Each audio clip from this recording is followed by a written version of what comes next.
The death of God is about the drying up of a horizon of meaning and of a whole form of human life. Where do we stand in the illusion it makes? What kind of space are we invited into? The material relations between people become social relations between things. When we look at toasters, corn, and TVs, we don't see still, to a large extent, live in the interregnum between worlds, if you will, or between paradigms. Not many people in the history of the world have faced that. Zero Squared is the Zero Books Podcast.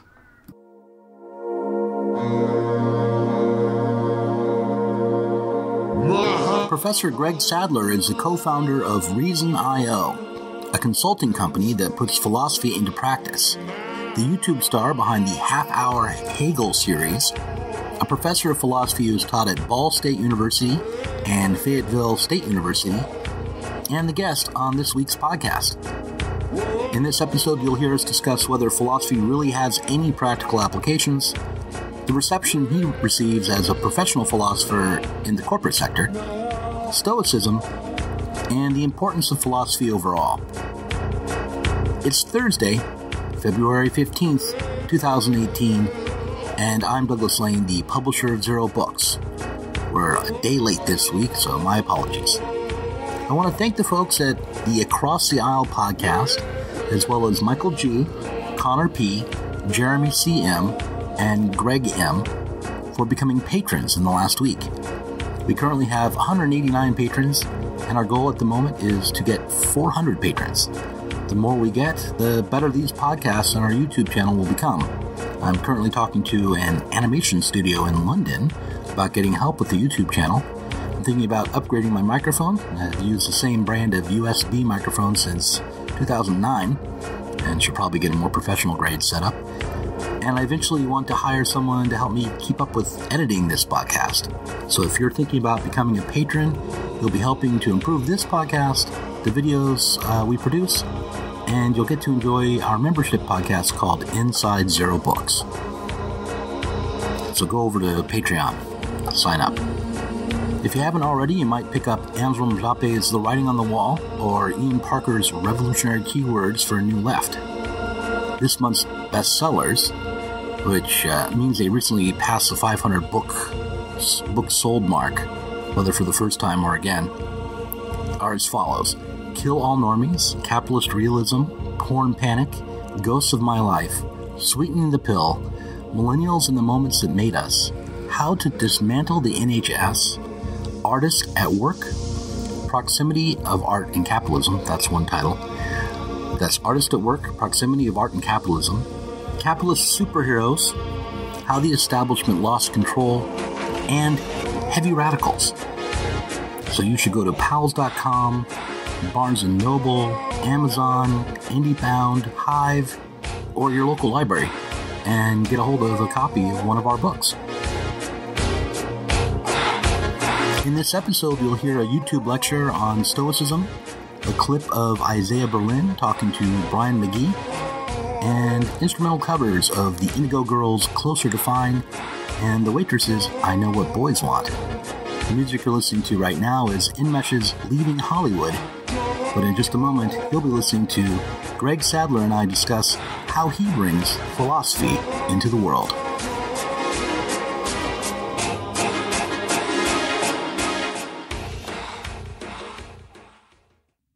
So you're the co-founder of ReasonIO, which it's a small business that aims to make the resources of classical and contemporary philosophy available to non-philosophers.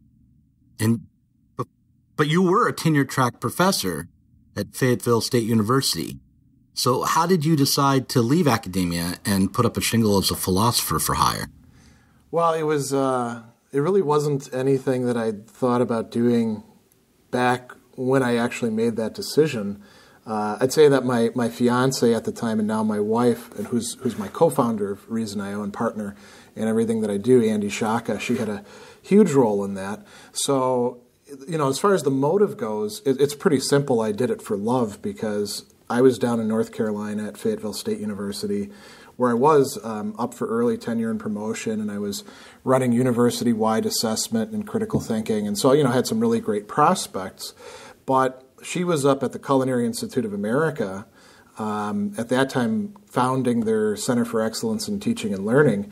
And we did that, commuter couple thing for about a year and a half, and we decided that was terrible. And so, it was either I go up there or she comes down by us. And being a Midwesterner, I think I much rather wanted to go to upstate New York than to stay in the South. Right. And, it was, there were a lot more schools to work for. And I didn't originally think that I would start a business. I meant to just sort of adjunct, and I would, work on my academic writing. So I've got book projects that never actually got finished because I got drawn in. And, I started teaching for Marist right away and recording those videos in my classes.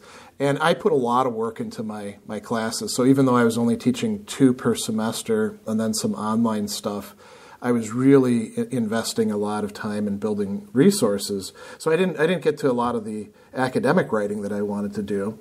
And then things started coming my way. Google offered the possibility of doing tutorial sessions with, I forget what it was called. It's now totally defunct, but it was something like a hangout where you'd get to charge. And I was like, yeah, okay, I could do that. And people were asking for it. And then that morphed into the tutorial end of the business, which is now going pretty strong. I have a lot of continuing clients. The philosophical counseling, I'd been doing stuff like that already on my own without getting paid for a number of years because the way I approach philosophy is very practical. So we thought since it was down in the city, we bit the bullet and had me go get the training and certification, and then I started doing that and working with businesses. What else? I mean, the content production, I was doing that through the videos, and I was involved in several different educational startups, which were all, they all have the same line that they're going to totally revolutionize education. Very few of them survive. But I jumped into those. And so I started to get a bit more comfortable with being, as they call it, entrepreneurial. And my wife, she was always that way. For me, as a traditional academic, I had to get over well, aren't you turning into a sophist because you're charging? And the answer is no, because who else is going to pay you? If the state isn't going to pay you, and an institution isn't going to pay you, well, then you've got to make a living for yourself and your family somehow. And as it turns out, there's a lot of people who can really use the services that I offer. And it's kind of a small number of people with the skill sets that I've got, so there's not a lot of competition. Right. Unless Google jumps into it or something. Right. So, okay, explain to me who your clients are, and when I love philosophy. I have a BA in philosophy, so I'm not an expert in philosophy the way you are. But I can't imagine who I would approach to be a client if let's say I went back to school and could justify it. Who I would approach to hire me to give them philosophical training, and I guess not so much advice, but I tend to think and advice. But who comes to you primarily? Yeah, so I mean that's actually an interesting thing. I have not done very much marketing at all. I'm actually still quite bad at doing that sort of thing. So it really has been people coming to me for the most part. I think having the video channel probably has been very helpful with that. And it's everybody from like CEOs of pretty sizable companies and other people on, management or executive levels to healthcare professionals who want me to work with them to develop things in terms of, medical ethics or practicing psychiatrists and psychologists, all the way to sort of traditional students, traditional age students who need some prep before a test, or they want me to help them with a paper, and then everybody in between. So I get a lot of lifelong learners who, either they went to college and they maybe took some philosophy and they're interested in it, but they don't know how to get back into it.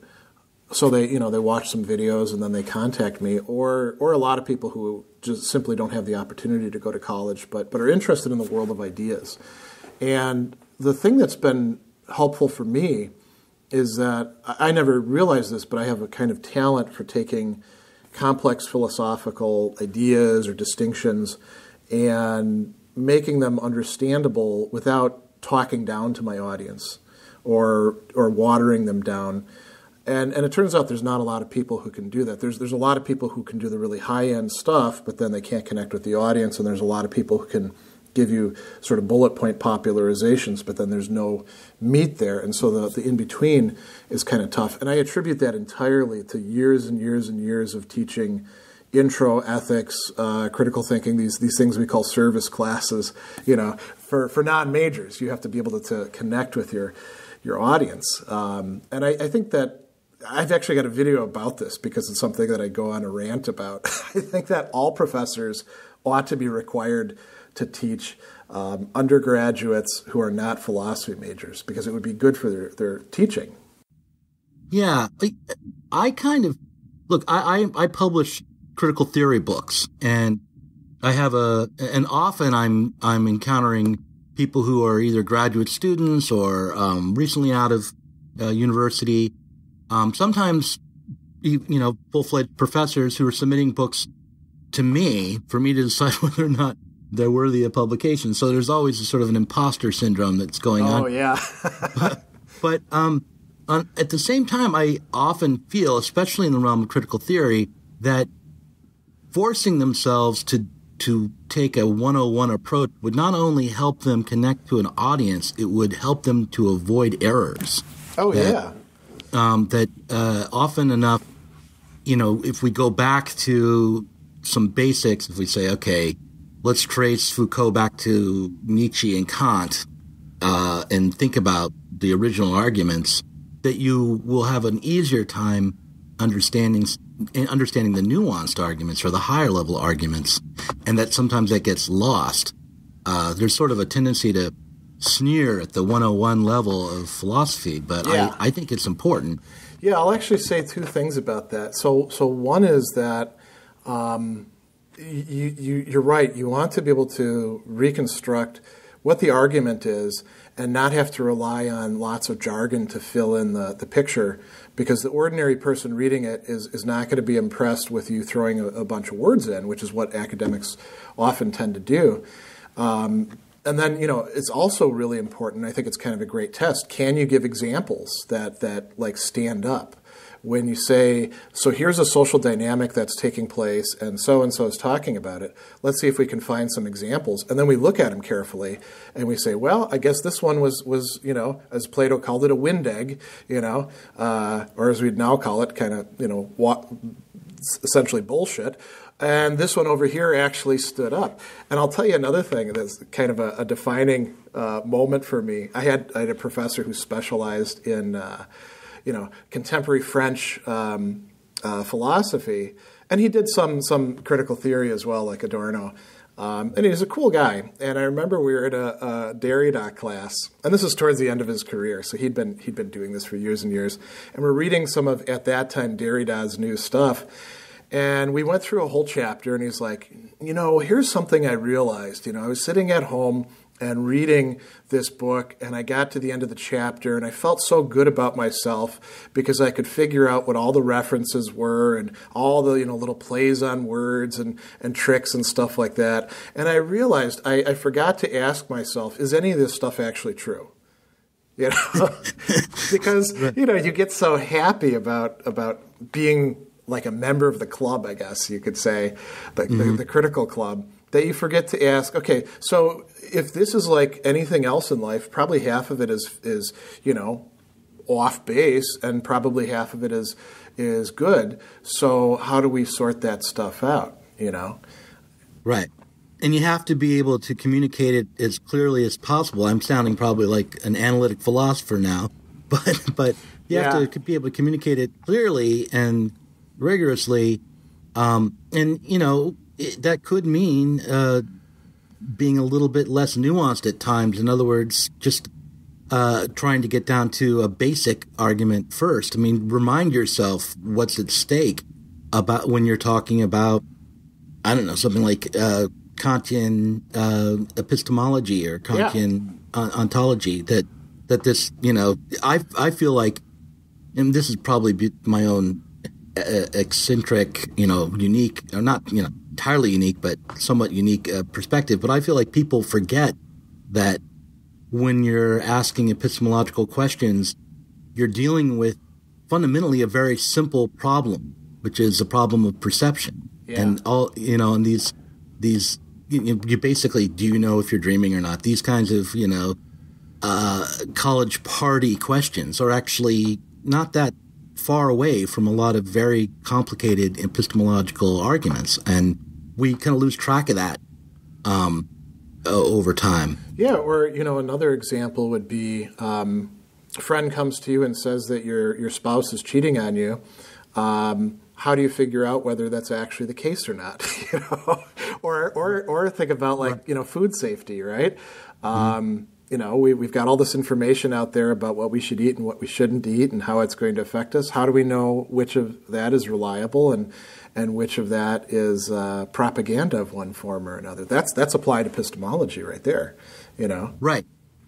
Yeah. I like the science fiction gee whiz, navel gazing side of it, but you're right. There's some very clear examples. We're trying to figure out a solid epistemological approach to a problem is very important.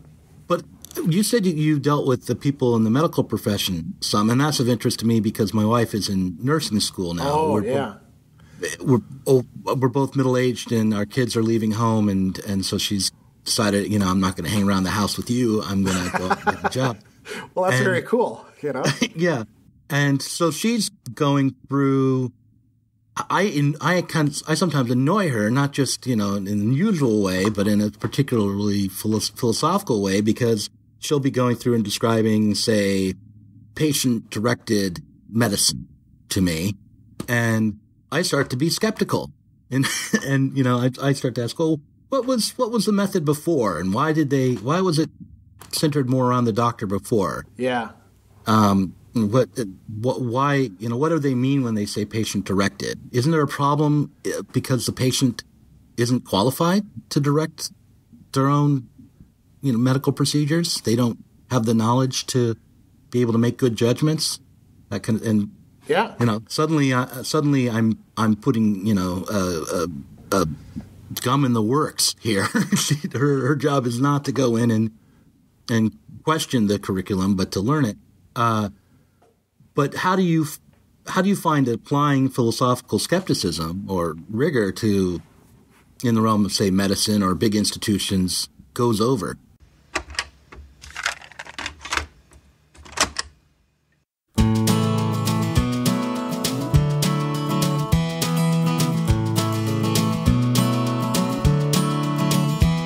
What philosophy deals with are the assumptions on which a great many normal beliefs rest. Not the sort of things which people like to dig up, because people sometimes don't really want their assumptions examined over much. Because people are rather uncomfortable when they're made to look into what really their beliefs rest on. But in fact, the sort of assumptions which a great many ordinary common sense beliefs rest are matters for philosophical analysis. When looked at, they turn out to be a great deal less secure and a great deal more complicated than they seem at first. And philosophers, by examining these, teach people self-knowledge. They explain to them, sometimes in a very illuminating way, what they believe and why they believe it. And this is a very central task. We're all of us made very uncomfortable by having our assumptions examined, as you just say, by digging into the presuppositions of our own thought. And I think we all, beyond a certain point, resisted. Why do you think we resisted? Well, of course, because people don't like being overanalyzed, I suppose, and partly because action itself perhaps precludes this kind of thing. Quite obviously, if you're simply actively engaged in some kind of life, constantly to be asked, why do you do this? Are you sure that what the goals which you're pursuing are true goals? Are you certain that what you're doing is not, in some way, it doesn't contravene some kind of moral beliefs which perhaps you ought to hold? Or are you sure that some of your values don't conflict with certain other values and you're simply not facing that? That sometimes when you're plunged into some kind of dilemma, you are so frightened of looking it in the face that you avert your gaze and try and get the responsibility upon some other back, on the back of the state, for example, on the back of your teachers, on the back of your class, on the back of some other association to which you belong. Shouldn't you perhaps face this responsibility? This, I think, daunts people, naturally creates resistance.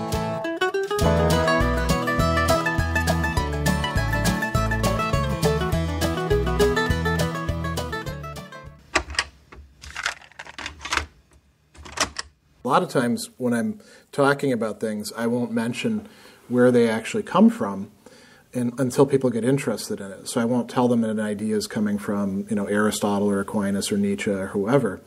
Mm-hmm. I'll get them hooked in first, and then, I'll say, well, here's some, suggestions for reading, and here's some resources.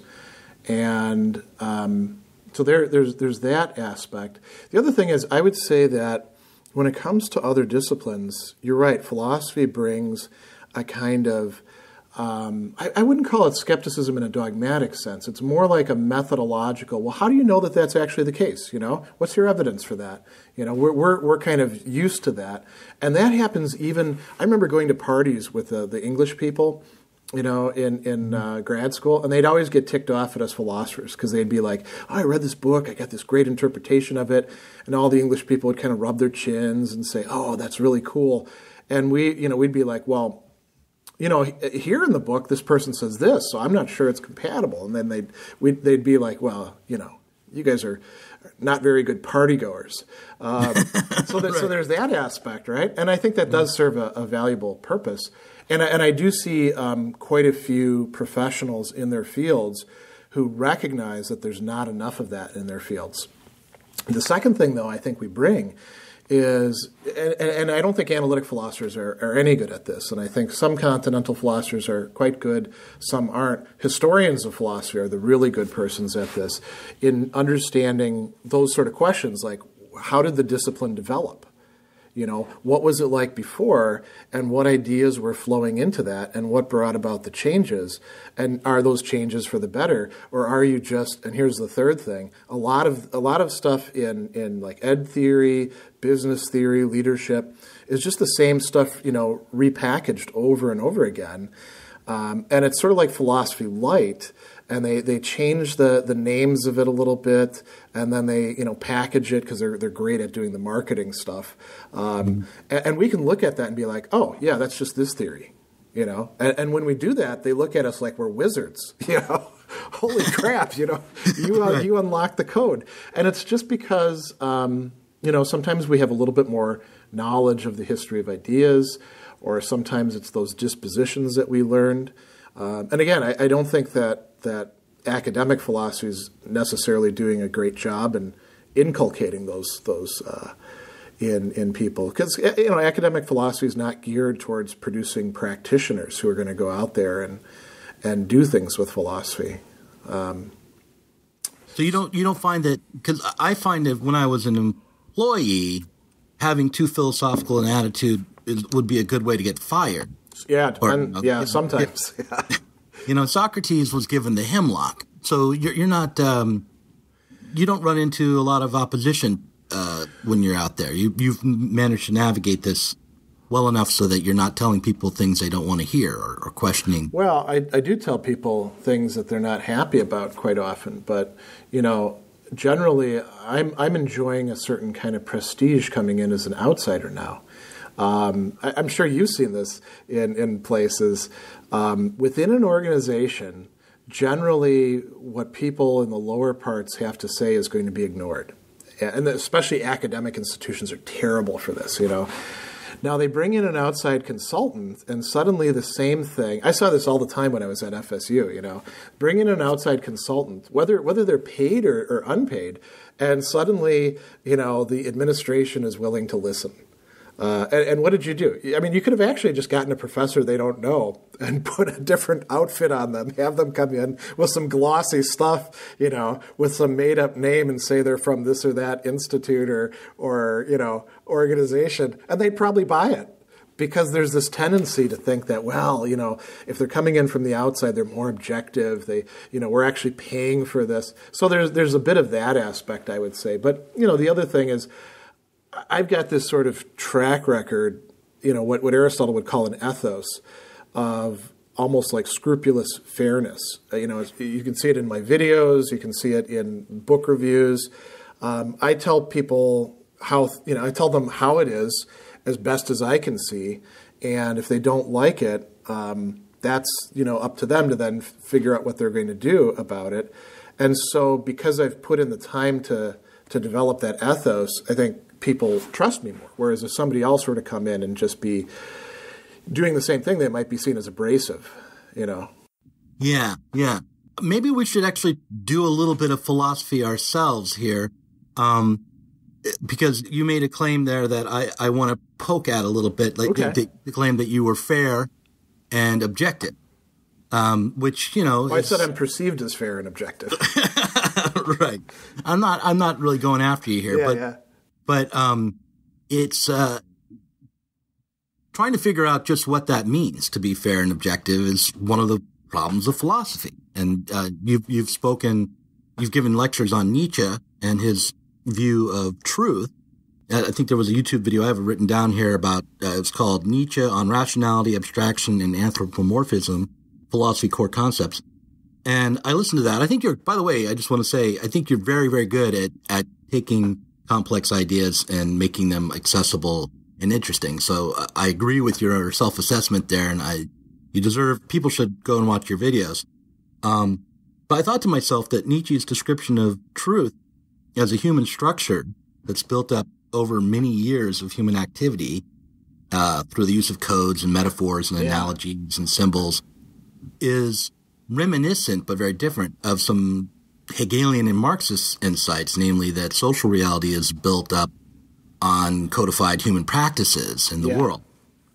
But the big difference between Nietzsche and Marx, from this perspective, is in how Nietzsche focuses on language and narratives, and Marx focuses on material production and the way we engage with nature and produce things physically. Did Nietzsche ever read Marx? I don't know if he read Marx as such, but he certainly was aware of what was going on politically. When we think about Marx's place in, you could call it the socialist spectrum, Marx and Engels were good at sort of colonizing it from the inside and taking it over. When you look at the Communist Manifesto, and the third part is essentially why all the other socialists have got things wrong, I don't looking at it in that way, I think Marx in effect was able to take over the movement for a while. So, we can say the same thing about did Nietzsche, actually read Hegel? I don't know, but I know he would have encountered lots and lots of Hegelianism, and he even accuses his own work in his retrospective on The Birth of Tragedy as being too Hegelian.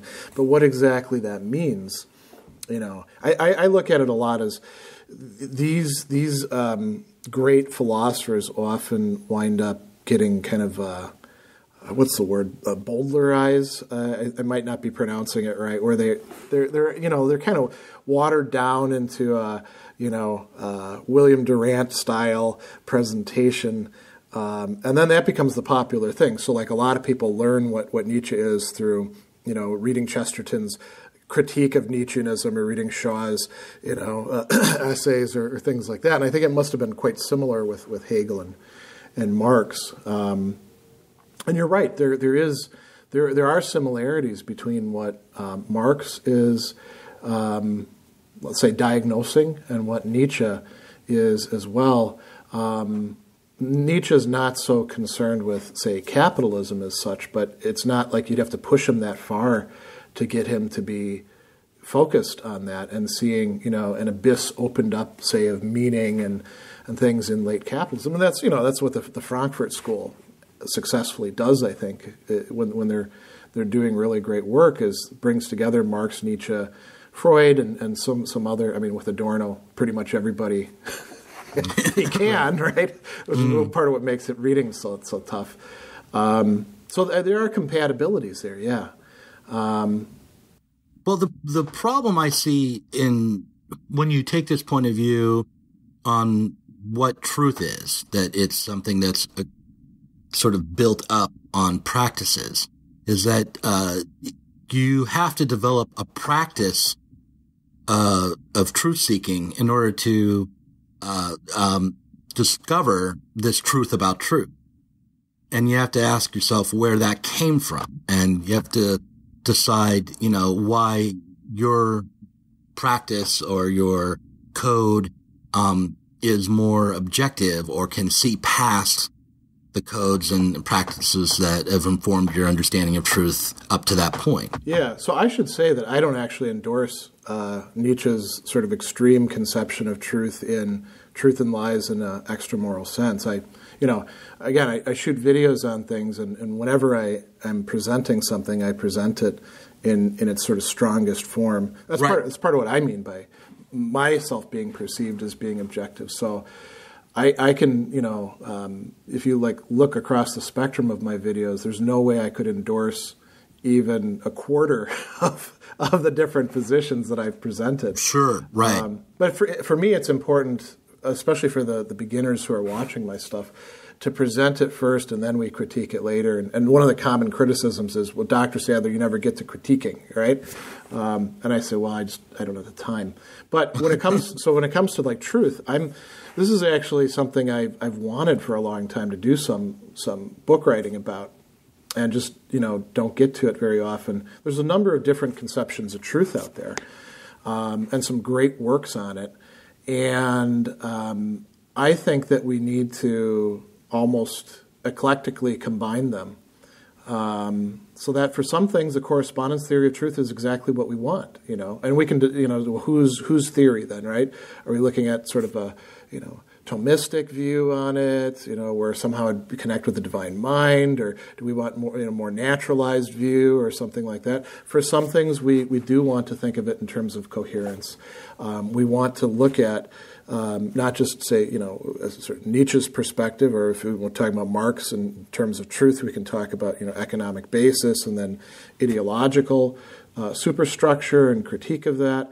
But I think we want to take into account what Heidegger has to say. And we don't want to go whole hog into them and say, okay, Heidegger, totally right, truth is aletheia, that's the most basic form. All the others are kind of superficial. The history of Western metaphysics has just been one mistake after another, productive mistake, but a mistake nonetheless. We don't have to follow him there, but we can say, yeah, he's got a great insight about that. And it, by the way, turns out to be one that's compatible with Anselm's own discussion of truth in the being of things, in On Truth. So I think that we end up it gets very, very messy, right? And so a lot of people don't like that sort of thing. But we want to be able to combine them. And, ultimately, if you picked somebody in the present who I would say my views on this are probably closest to, it'd be Alistair McIntyre. You figure out what's true in part by getting into the lists and putting your views out there and having them subjected to criticism, and trying to understand where the other person is coming from. You put yourself imaginatively into their view, and if you don't do that sort of thing, then you don't get to really say that you've found that your position is in some way better than theirs, And it's an ongoing process. It's iterative. This is where I think Habermas is also onto something. Truth-seeking has to be engaged with others, oftentimes others who are like, that person can't possibly be right, But we gotta do some of that, and so I think a lot of people don't like doing that sort of thing. That's kind of a turnoff to say that. So I don't know. Now I've I'm interested in this because it's, as someone who's working in and around politics. I mean, I'm not in politics, but I publish political books, and I have a very committed Marxist perspective, and this is how committed it is. I can call myself a wannabe Marxist because, like a good Christian, I'm always struggling to be to understand Marx rather than feel like I've ever arrived somewhere, right? It's a continual process. So I'm a real zealot when I refuse the label of Marxist and want to be humble.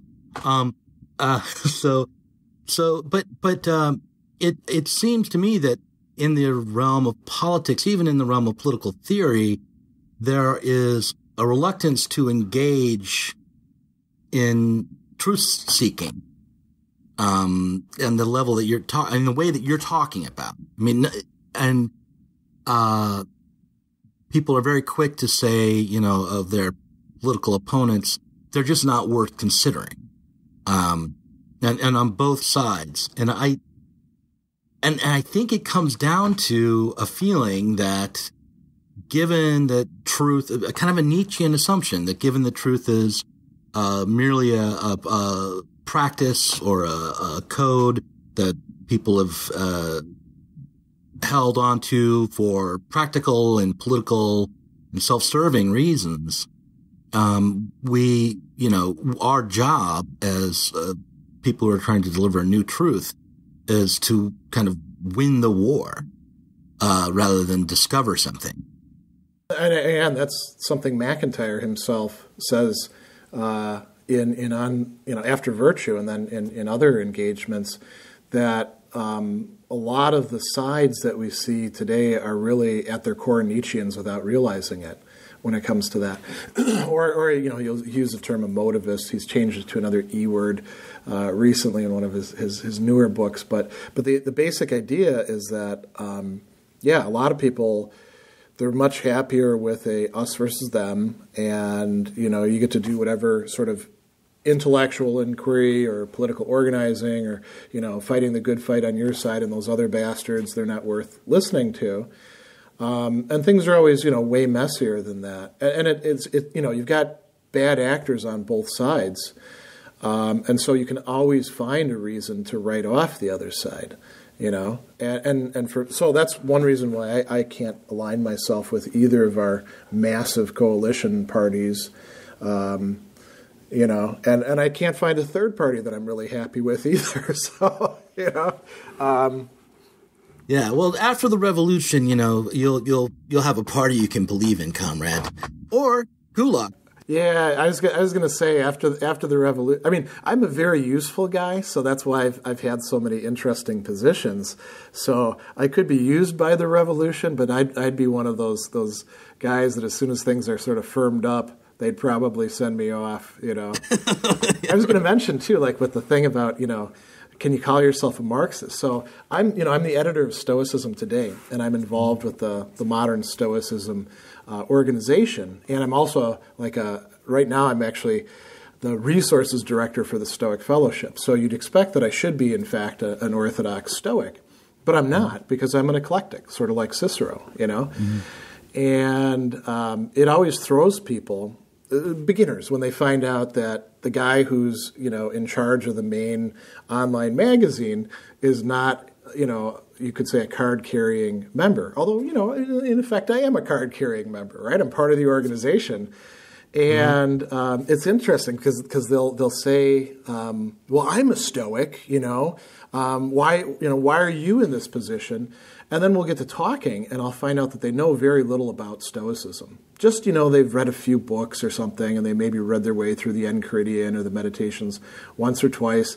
And I'll say, listen, buddy, I'm not a Stoic, but I actually know and practice more Stoic philosophy routinely in my day-to-day stuff than you do who are claiming to be a Stoic, And so I think a lot of times the sort of proof is in what we do, Right. And we can have multiple allegiances that way, Well, isn't being an eclectic very much a Stoic kind of approach to philosophy in a sense? Am I wrong on that? Well, there are some things on which. So I do a lot of work on anger management, and I got into that in part because I've been an angry person pretty much my entire life, and I wanted to get a handle on it. There's like a whole backstory there. But long story short, the Stoics, they contribute a lot of really great techniques for anger management, but their view is that anger is always bad. And I don't hold that view. I'm more Aristotelian in that way. And the Aristotelians were the ones who they would like point at and say, don't be like those Aristotelians over there. So on that point, I'm definitely at odds with them. I don't agree with them on that. And some of the other things with the emotions as well. On the issue of faculty psychology, the Stoics were against that. The Aristotelians, Platonists, they were favoring that. And I don't think we have to have something exactly like that. But I think that maybe the Stoics were wrong about that as well. So I can't, these are kind of big things in terms of it. Well, my question is, I guess, about the epistemology of like Stoic epistemology, that their relationship to the truth would be such that they hold off claiming final knowledge. But maybe you should refresh my memory about the difference between skeptics and Stoics. Yeah, the skeptics criticized the Stoics on precisely that point, and the Epicureans, because they thought we could, in fact, have veridical sense knowledge. They were materialists, both of them, so that they thought that we could, in fact, have what they called fantastike kataleptike, which means you can't be wrong about this, and they thought that both of those schools also believed in something kind of like what later thinkers will call innate ideas, although they're not exactly the same.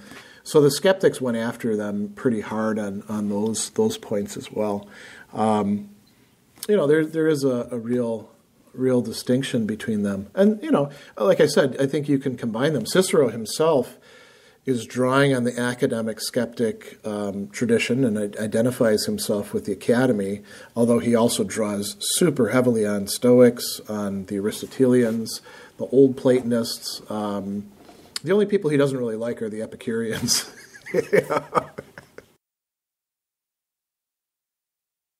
So the Stoics believe that you can know things directly through the senses. Yeah, but it's pretty rare that it happens,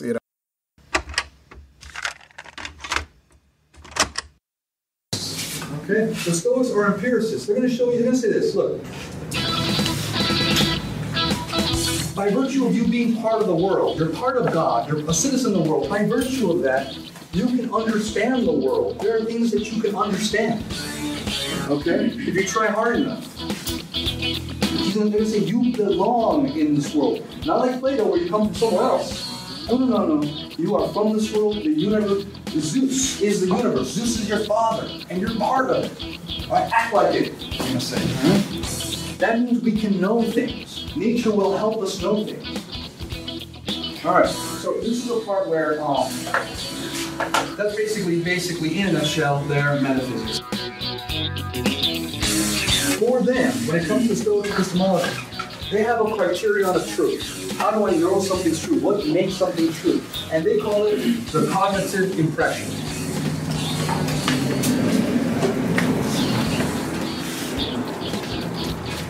All right? What we have as animals, and particularly as human animals, we have impressions. We get impressions. They call it fantasia, which basically means an impression or presentation. So, you can't help this. By virtue of being alive, you will get impressions. I have an impression that I'm in this room right now. I have an impression that the wall is white. I have an impression that I'm standing in front of you. I have an impression that I'm speaking. Now, not every impression is true, right? Sometimes the sun looks smaller than a house. Sometimes the stick looks bent in the water. But the cognitive, an impression that I can grasp, this means to cognize or to grasp. The cognitive impression, the graspable presentation. This is what makes how I know something's true, all right? Now, they're going to say that I get impressions. And it's not that I just have to accept the impressions like a lower animal. Then I make judgments or beliefs about the impression, right? I can choose to assent or not assent or reject, we'll say, the impression. I can choose to, I say, this appears like this. And now, as a rational animal, I can say, yes, but you know what? I can use my brain and realize that it isn't. The stick is not bent. Okay? Whatever else. And I can choose to assent to the impression or reject the impression. Okay, that's what I can do as a rational. This is what makes something true. This is how I can know something's true.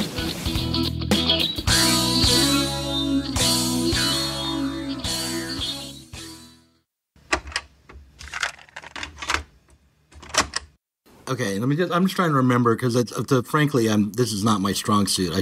I know the Stoics and the skeptics through having read the Phenomenology. Oh, yeah. That's Hegel. Like butchers them. He's doing something very interesting, but it's not a reliable read on either one. He gives a better read in his lectures on the history of philosophy and his lectures on the philosophy of history. There, he's a little bit more, closer to them. But he also says something really interesting in that he says you can't be a Stoic or a skeptic or an Aristotelian or whatever you want, pick from ancient philosophy today. Meaning in his own time, that the situation has changed too much, and you'd essentially be like a walking anachronism, having ignored all this philosophical progress. So it's kind of an interesting point, Right. I mean, it raises the question: well, could you be a Hegelian today then? Well, I don't think so. Today, you have to be a Marxist.